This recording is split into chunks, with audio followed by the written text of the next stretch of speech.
Hello, hello, we are live. How are we looking? I'm wrapping the Eras Tour top today. Who else went? Best day of my life. I thought my hair looks a bit weird today. For those of you that don't know me, my name is Sammy. I am admin on this group. I am also a accredited fertility and wellness coach. If you'd like any more information on that, if you go to the top of the page, click the featured button. It will come up as the first pinned post on there with more information about kind of what I do and what my qualifications are and things like that. I'm out of breath. I'm a little bit stressed. It's been a really long time since I've done a live. So you're going to have to bear with me today. I have a list of 23 questions just here from you guys. I am going to run through them, answer the best I can. If I can't answer any, I will direct you to someone who might be able to, or a study or something. But yeah, I'm a little bit stressed. I'm a little bit breathless, but I'm going to do my best. I've turned off commenting and how many people are watching because the last live I did, which I think was like last October now, so it's been a long time, but we're going to try to get back into the rhythm of doing them monthly. Yeah, we had like 500 people watching at one point and it freaked me the heck out. Right, so let's breathe. Should have got a little drink, shouldn't I? Oh well. Right, so first question. Why do I bleed and then miscarry? So I think what this person is asking is, what's the reason for the bleeding? So firstly, if you've had a miscarriage, we do have a dedicated miscarriage support group. That is again under the featured posts at the top of the page. Scroll along, you'll see our miscarriage group. And at the top of that page, there is a featured post which explains all of the known reasons that miscarriages are caused. So that might be really helpful for you. The reason we bleed before we miscarry is because our body knows something's not right with that pregnancy, and therefore the lining starts to shed and we bleed. It's usually a drop in progesterone first. So that hormone drops, estrogen will then drop, the lining will then shed. It can also be linked to implantation issues. But if you are spotting before your period regularly, I'd really advise a full hormone run. And then working with either a medical professional or a holistic practitioner to kind of make sure those hormones are optimal. So while I can't give you a definite reason, if you're bleeding every cycle, it's something definitely to look into. Okay, so I'm really uncomfortable here actually. Question 2. Medicated cycle information, please. So there are 2 main types of medical cycle: clomiphene, aka Clomid, and letrozole, aka Femera. They are 2 of very similar things. They are both ovulation induction medications, but they work in separate ways. So to simplify it, Clomid has been around for a long time. It's been used since the, I believe, late 70s. And it essentially works by rebalancing the hormones and then forcing an ovulation. The side effects of Clomid are that it doesn't work very well if you have a low AMH, which is an ovarian reserve number, and it can thin your lining. So if you know that you have thin lining, I would not recommend Clomid as an option. They have similar success rates. Letrozole is slightly higher, but not anything significant.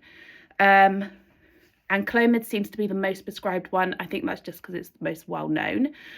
Letrozole is the more modern medication. It's the most common one prescribed by private clinics. It works by suppressing your estrogen and then letting it out in a big burst to encourage your follicles to grow bigger. Oh, I've got a cat. And then induce ovulation. Letrozole has no negative impact on fertility, so it won't thin your lining or anything like that. Clomid also seems to have worse symptoms in people, so it seems to give worse side effects. Letrozole can also give you side effects. They can both induce like headaches, fatigue, things like that. I personally have done quite a few cycles of letrozole, which is my preferred choice in ovulation induction medication. Some cycles I have absolutely no symptoms at all and I'm fine.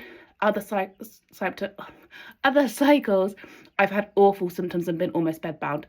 One thing to note is letrozole can affect your mental health, so just be aware of that.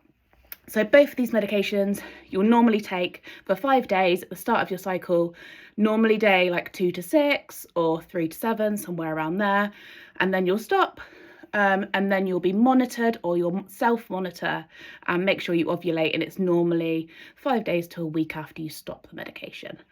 And that is kind of a basic medical cycle. There are then things that you can add into those cycles. So there are things like metformin. So if you have insulin resistant PCOS, metformin is a good option just for helping those eggs to do what they're supposed to do and calming down the ovaries a little bit. You can use a trigger shot, which is a HCG injection that you use to induce ovulation alongside the medication. Trigger shots also can help to release more than one mature follicle, which can be really helpful if you're really struggling to conceive. And you can also add things like progesterone and estrogen into the second part of your cycle as well, if needed. So those are essentially medical cycles. That's how they look. So they're obviously mainly used for people who don't ovulate on their own, so people with PCOS, people with a lower AMH, things like that. But they're also really handy for people that do ovulate on their own, but maybe don't have like the strongest ovulation. This is probably the simplest way I can describe it. So for me personally, I ovulate on my own, but I have a lower ovarian reserve and my follicles don't always grow to their full potential. So the medical cycles help them to grow bigger. They help me to produce more follicles, and also they help to keep my cycles really regular. So that's then beneficial because I was going maybe 90, 100 days in one long cycle, and now they're regulated to around 30 days because of the medication. So those are the ways they can kind of help you.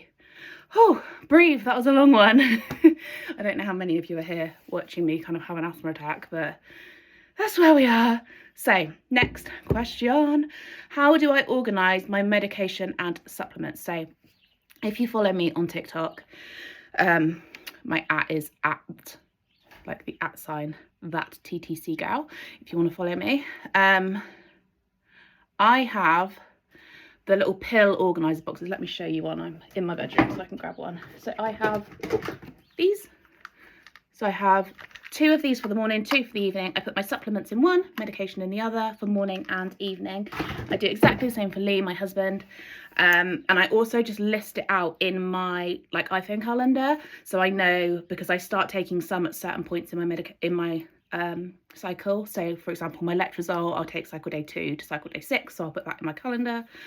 My progesterone, I start at 3 DPO, so I'll put those in there as well and put alerts on just so I remember to kind of update my organisers. But that's how I stay on top of it all. And I have a very high amount of medication and supplements, so it's probably a good way to go. Whew. Right, what do I wish I knew when I started trying to conceive? So for those of you that don't know, I am just under 4.5 years into trying to conceive. I've had 8 losses. It's been a long journey. The things I wish I knew at the start. I wish I started tracking my cycles as soon as I started. So I didn't track my cycles maybe for the first 3 months or so. I then learnt more about BBT and started doing BBT, and then I learnt more about ovulation strips and started doing ovulation strips. My ovulation dates were a lot different than what my calendar was predicting. So I wish I started doing that earlier. I wish I had started my prenatal and basic vitamins earlier on. And I wish I had started basic testing sooner. So I have a low ovarian reserve, as I said, but I didn't find that out until about 2 years into my journey. So I wish I'd done my hormone bloods, my semen, his semen analysis, and my AMH test a lot earlier on in my journey, and not kind of waited for the NHS to kind of piss around and do them whenever. I would have just gone private and just done them straight away. But yeah, I think that's it. implantation bleeding / pains.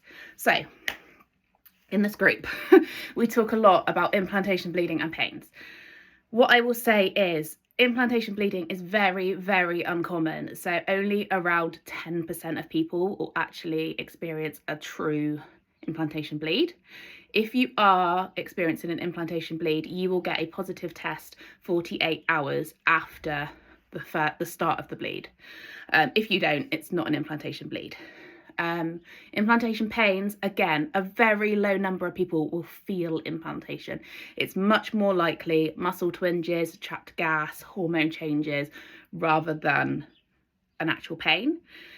If it is implantation bleeding, it'll be very short-lived. It'll likely be a pinky brown colour and very light. If it is an implantation pain, it'll be very short-lived, not terribly painful, more like a small cramp on one side. But like I said, a lot less common than this group makes out. When to start pregnancy tests. So I'm actually going to make a pinned post for this soon, but the absolute earliest that you can get a positive test is 8 days past ovulation. The absolute earliest you can implant is 6 days past ovulation. Like biologically, that is just the earliest it can happen. If you are 100% sure of your dates, so if you're tracking and confirming ovulation, it'll be 6 DPO will be the earliest, and that is quite rare. But if you do implant on 6 DPO, you'll get a positive at 8 DPO, so 8 days after ovulation. The most common day to get a positive is 11 days past ovulation, and you will definitely have a positive by 14 days past ovulation if you are pregnant. So the latest you can implant is 12 days past. So I hope that makes sense. You can start testing from 8 DPO, I do personally, but if you want to keep your sanity, I'd wait until about 10 DPO. Okay, so next question. Tell me about basic supplements. Okay, so again, featured posts at the top. Click on featured posts, scroll along to the suggested supplements and vitamins. I've listed a load there, and in the comments there are links to each of my recommended supplements. But as basics, starting out from fresh, ideally 6 months before you start trying to conceive, you and your partner want to be taking a good quality prenatal, an omega-3 that includes DHA, and additional vitamin D. That's just as a basic. Across the board, that's what everyone and their partner should be taking in preparation for trying to conceive. The NHS will tell you folic acid and vitamin D. Honestly, you're much better just getting a prenatal, and you want to add that omega-3 in there for brain development for baby. You want that already in your body before you conceive. So I hope that helps. How big is the male role in trying to conceive? So this is a big one, and a lot of people don't know this, but it is 50-50. So a lot of blame is put on women for infertility. A lot of testing is done on women for infertility. A lot of information out there is for women and infertility, when in fact it is 50-50 male and woman. So your eggs and his sperm are going to make, like, they both need to be healthy in order to make that baby.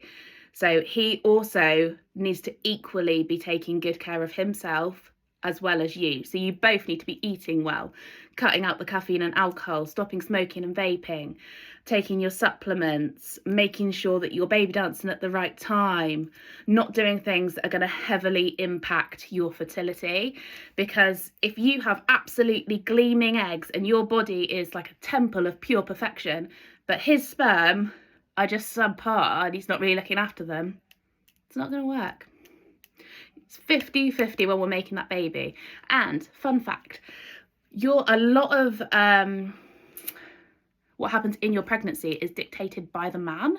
So for example, the male DNA helps form the placenta, so that dictates how bad your morning sickness is. So if your partner is super healthy and he's sending across this beautiful gleaming DNA, this placenta's getting all gorgeous and healthy, you're a lot less likely to have horrendous morning sickness. This doesn't apply to HG, by the way. That's obviously a diagnosed condition, but you're going to feel a lot better in pregnancy if he's healthy.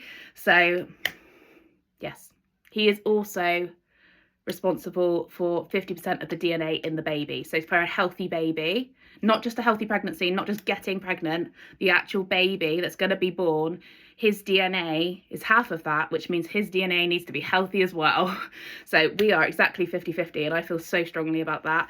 The sperm analysis is also a very basic test. We should be doing so many more tests on men. They should be having his thyroid checked. He should be having his hormone tested. He should be having fragmentation checks. He should be having a full blood count. It's not just a sperm analysis. That can come back okay, borderline, whatever, but his hormones could be out of whack. His thyroid could be mad. He could be really low on certain vitamins, and that's still implanting your trying to conceive journey. Ran over. Hope that helps. Right. BBT tracking.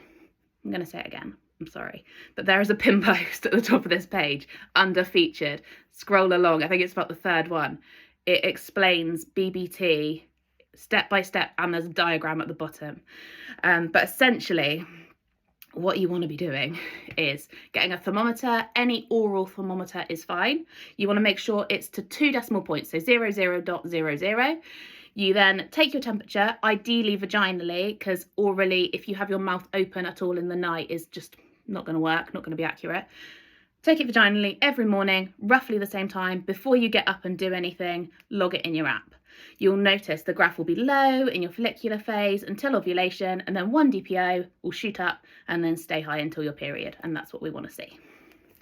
Oh, sorry, that's a little bad. I can't edit a live. I'm sorry. How to count DPO. So DPO is days past ovulation. So when you get your peak, you're likely to ovulate within 12 to 48 hours. Hopefully you're doing BBT as well. Ovulation day is ovulation day, normally 1 to 2 days after peak. And then the day after ovulation is 1 DPO. And then you'll likely get your period around 14 DPO if you have a normal luteal phase. So it goes peak, ovulation, 1 DPO. I hope that makes sense. And then 2 DPO, 3 DPO, etc. How did I get into coaching?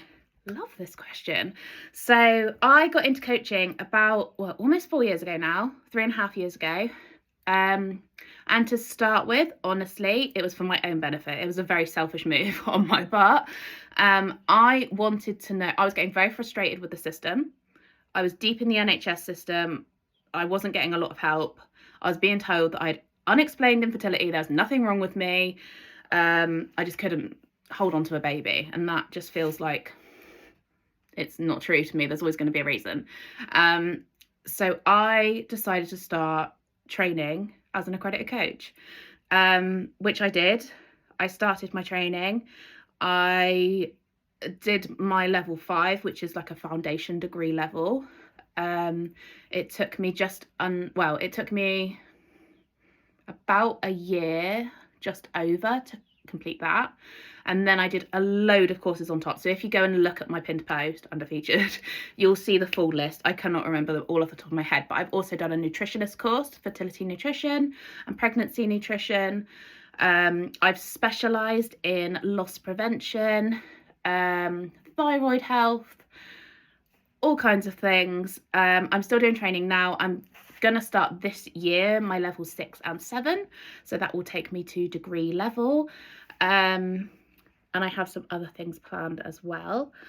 But that's essentially how I got into it. I wanted to do it for myself so I could advocate better for myself, and I did. And now I have 8 diagnoses. So unexplained infertility, not over here. But yeah, so essentially for myself. And then obviously I've been admin in this group, I think about 4 years now. I'm very active. I was active before I was admin, and then even more active once I become admin. I obviously made all the pin posts and all of that jazz. I do these, and I just thought I could make something of this, and I could really help people if I had the kind of capacity to give them that one-to-one support and guidance. And I know some people won't agree with this, but I think I do it in a fair way. So I do charge for my services. I charge a very low fee compared to other fertility coaches. So I did a lot of like market research beforehand. A lot of fertility coaches are charging £400-500 for a 3-month package. I charge £50 sign up and then £20 renewal after that. So I wanted it to be cheap. Well, not cheap, but you know, like affordable, because I wanted it to be accessible for as many people as possible. But at the same time, it needs to kind of be worth my time, because I wanted to put my effort into it. And I felt like if I was doing all this work and getting nothing back, eventually I'm not going to want to do it, you know, because I'll just be in the trenches of constantly helping and kind of not getting that back. So there is a charge. I think it's very reasonable. Whether people agree with it or not, it kind of is what it is. You don't have to join. But I absolutely bloody love it, and I put my all into coaching. We've currently had over 130 big fat positives in just over a year.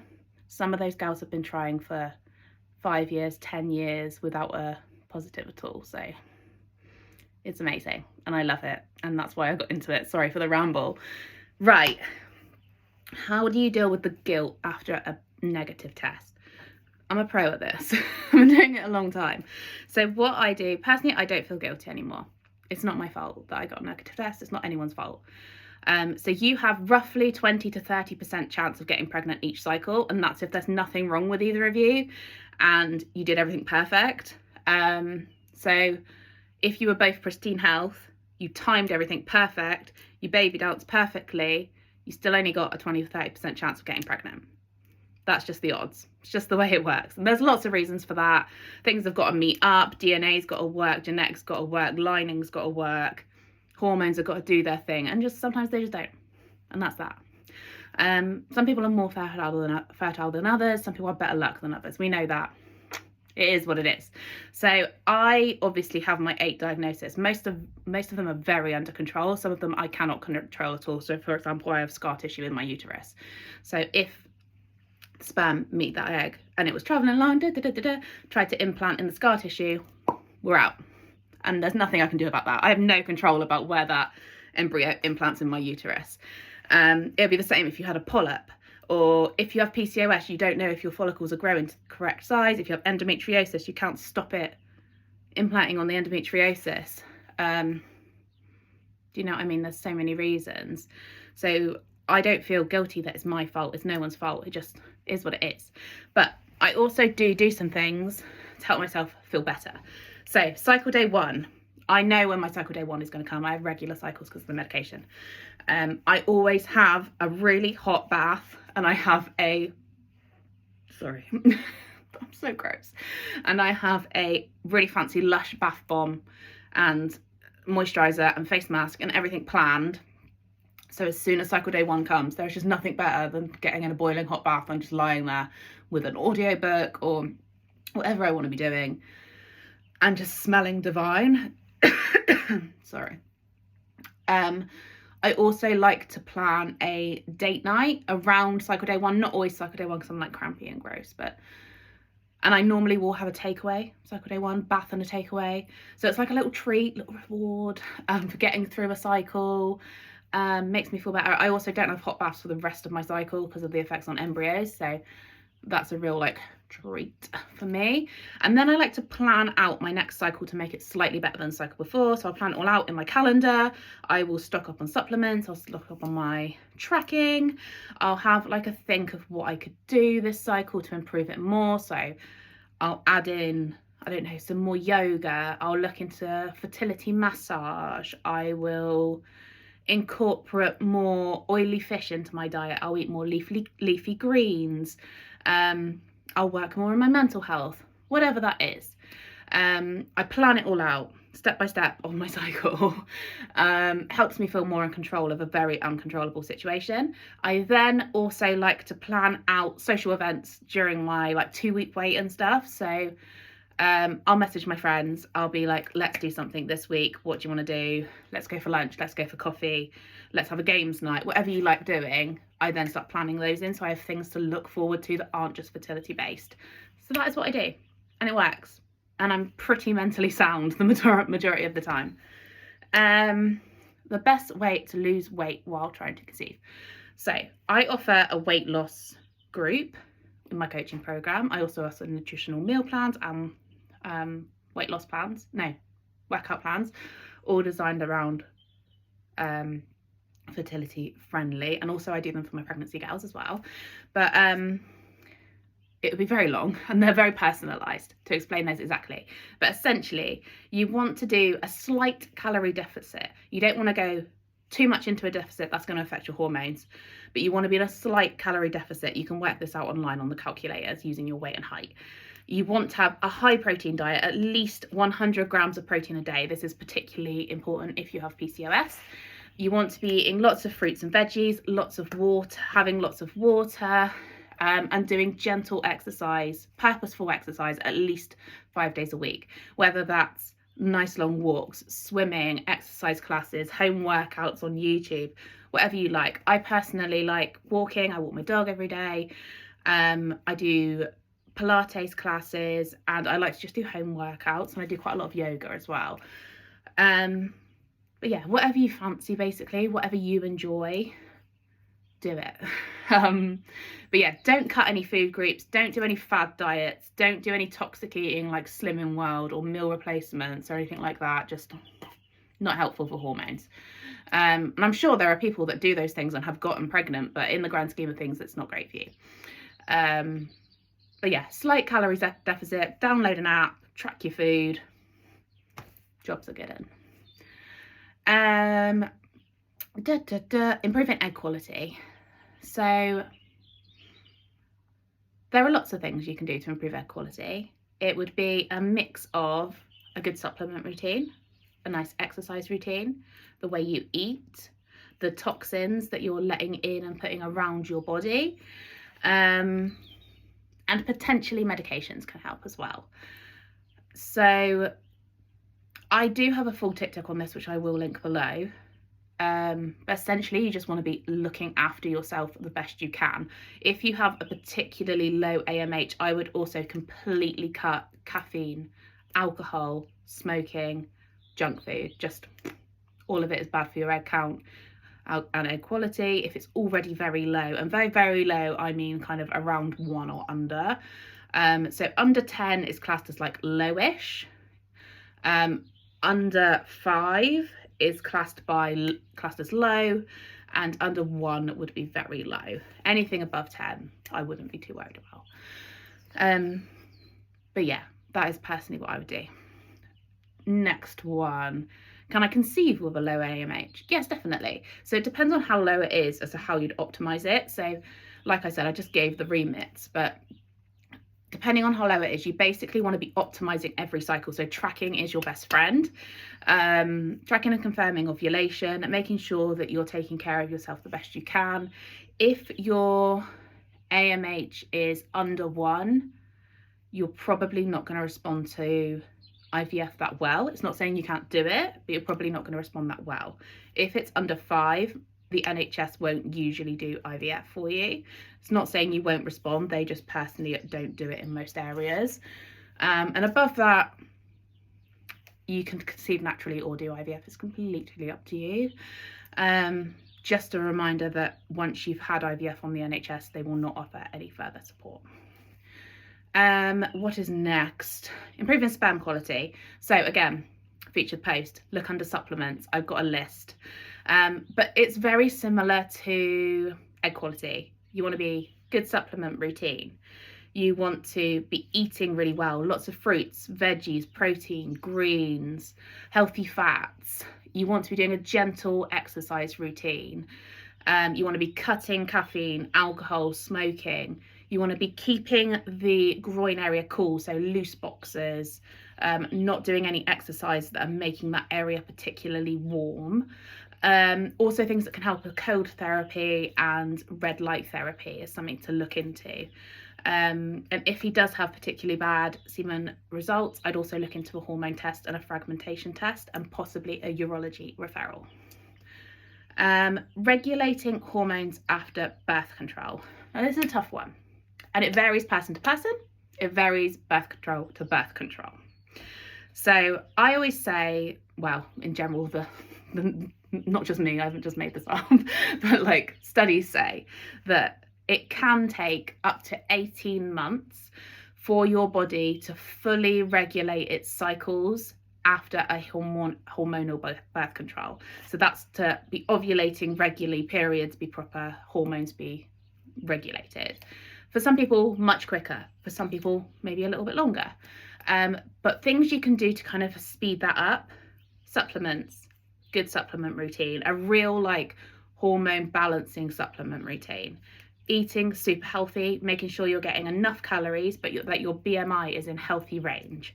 Exercise, sweaty exercise can really help to bring on periods and bring on ovulation induction.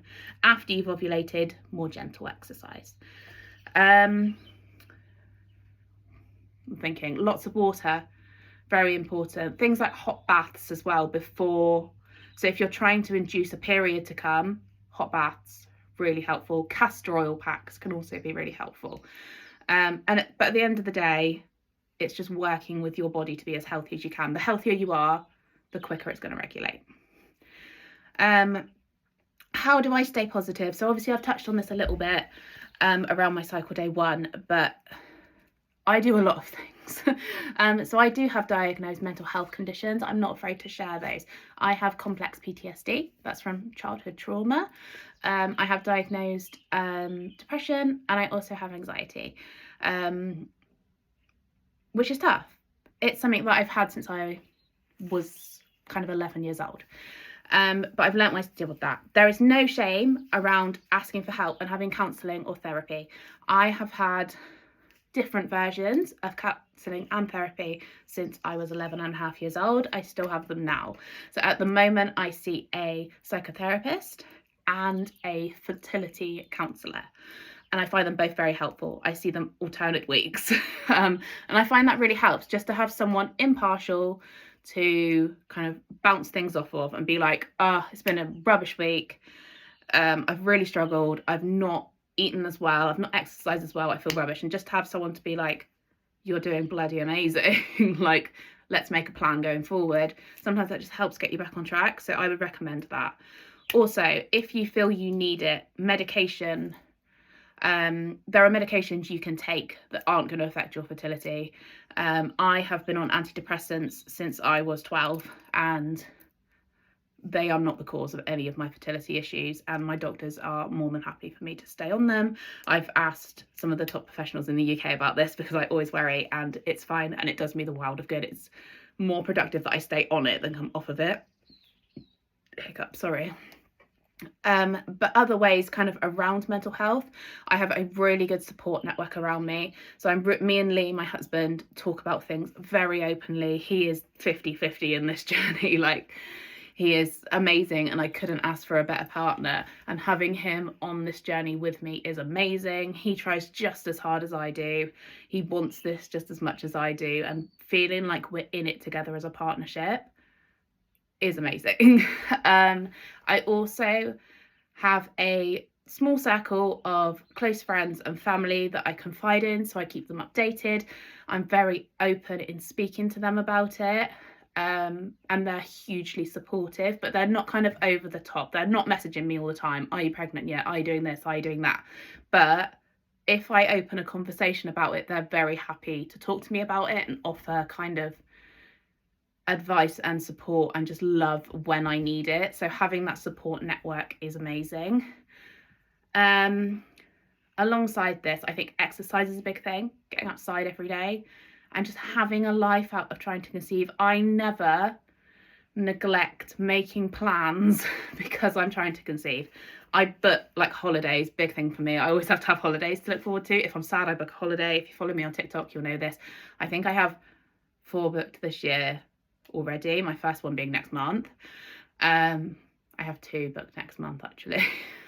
Just like little weekends away and things, but that really keeps me on track. So I'm like, okay, so if I don't get a positive on that day, the week after I'm going on holiday, I can have a really lovely time. It means I can go in the hot tub. It means I can have a spa day. It means I can do this, that. It means I can have the odd drink if I want to. Always book the holidays, always go on the nights out. Like, I don't personally really drink. I maybe have a couple of drinks 3 or 4 times a year, but I still love a night out. I like going on adventures. I like living my life, and putting that on hold would be the most depressing thing ever. So just, I'll book things a year in advance. Like, if I get pregnant, we'll adjust it. It'll be fine. I'll even move the date. I'll add a baby on. Like, it's what it is. Like, it's not the end of the world. So yeah, living my life. And then I think just really looking after myself. So I do yoga every day. I do meditation every day. I journal. I do a lot of self-care. So like skincare, hair care, all that jazz. I like to go for massages. I have like my nails done, things like that. Just like looking after yourself. Also keeping your space nice and tidy, like clean house, clean mind. Is that what they say? Tidy house, tidy mind. I don't know. But yeah, just look after yourself basically.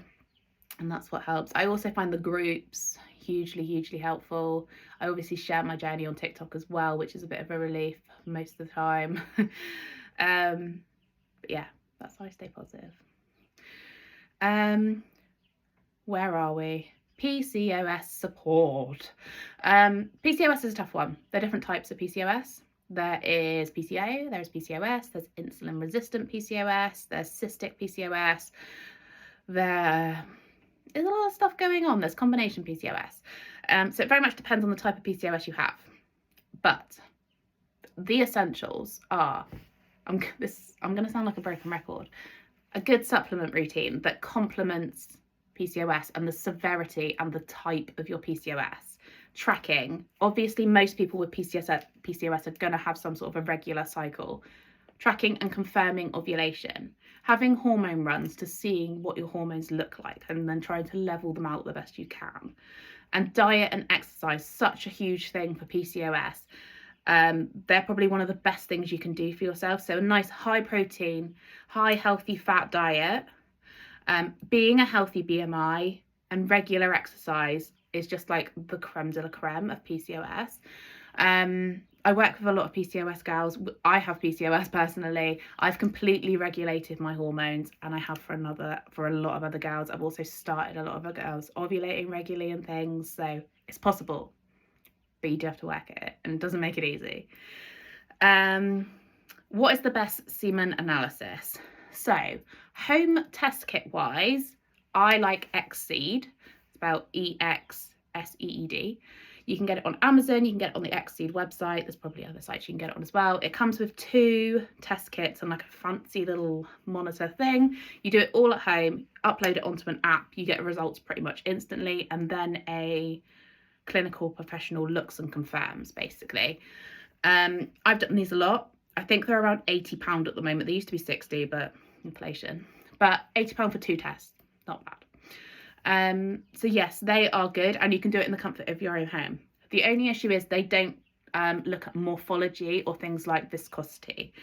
So as a general kind of reassurance or like monitoring, they're good to do, but I would also always recommend you have a full semen analysis as well, done by your clinic or your GP or private clinic or a pharmacy or however you want to do it. Just to get a comprehensive look as well. Trying again after miscarriage. So, excuse me, it's tough. It's so tough. Miscarriages are bloody hard, and I am a super positive person, and I struggle. After my last miscarriage, which was a couple of months ago, I had a week of mentally really struggling. Thinking about it is making me a bit emotional. It was really tough, to the point where I struggled to get out of bed, and I don't mind sharing that, and that is so normal. Your body goes through a lot of hormonal changes, emotionally, physically. It is bloody tough. If you are given the doctor okay, you can try again straight away, but It depends on your mental state. It depends how you feel. You don't have to try straight away. You take as long a break as you need. If you want to try again straight away, which I personally feel like I have to do, I have to move on and start a fresh cycle and plan as if I would cycle day 1, because that's the only thing that keeps me going. And if the doctor's given me the okay, I'll try again straight away, and I have every single time. Even with my ectopic, once I was clear to try again, straight away into it again. What I would say is, if you're trying again after a miscarriage, depending on the type of miscarriage, make sure you get some testing done. In the miscarriage group, there is a pinned post on, oh, there's an airplane going over. Hopefully you can still hear me. Oh, it's a helicopter. There we go. Oh, there's 2. Exciting. Looks like they're doing like military training. I've lost my train of thought. Yeah, some sort of testing. So hormone testing. If you've had an ectopic, a HSG or high COSI is so important. There's always a reason it's in the tube. Have a look at your lining. Have your AMH checked. Like, try and find the reason. Sometimes it might have just been a genetic thing. The sperm and egg met, the genetics didn't gel. Especially if you've only had 1 miscarriage. It could just be bad luck genetic wise. If you're having multiple, there's probably something going on. And the NHS can help to a certain extent, but you're also going to have to take matters into your own hands. Recipes for fertility friendly foods. I do not have the capacity to share loads of recipes, unfortunately. I do share some on my TikTok. So if you want to go over there, I'll link it below when I finished and have a scroll through. There are fertility friendly recipes. I also share weekly Pinterest boards and recipes with my coaching clients.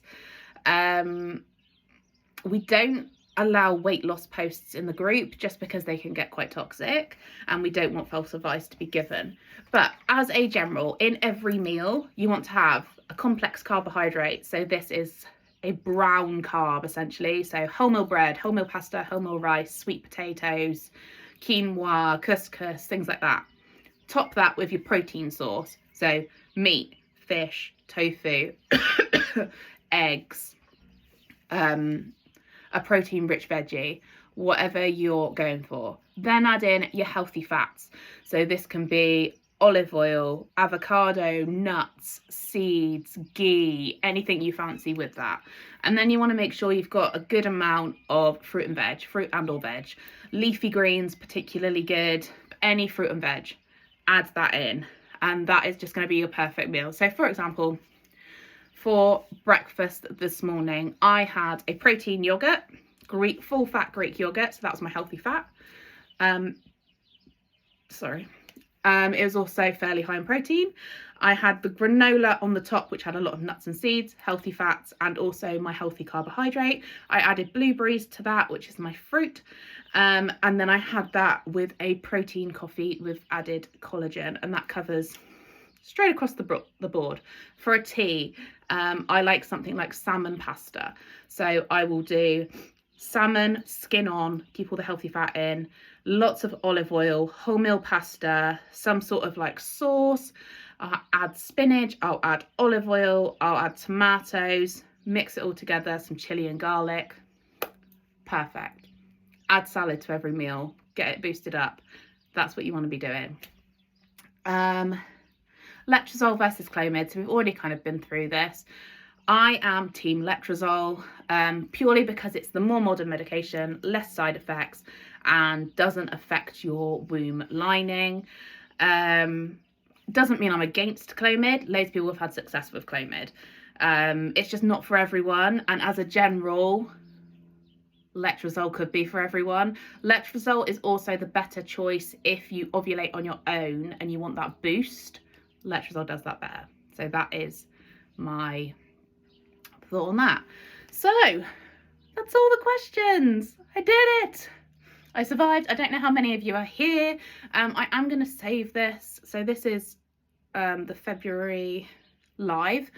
I will save this on my phone and I'll post it in a couple of weeks time for those of you that haven't been here to catch it.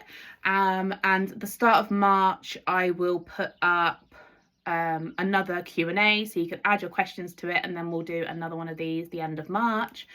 I will tag the pinned posts below. I will tag my coaching post below, and I will tag my TikTok below for if anyone's interested. Just a little self-promo. I think I deserve it after 45 minutes of yapping. But yes, I'm wishing you all so much baby dust. Me and the admin team work tirelessly hard. Please be patient with us. We obviously do this in our free time for nothing. It's a fabulous group. It's growing every day. But yeah, I hope this is helpful. I'm going to try and do them every month, and I'll see you all very soon. We did it. Bye.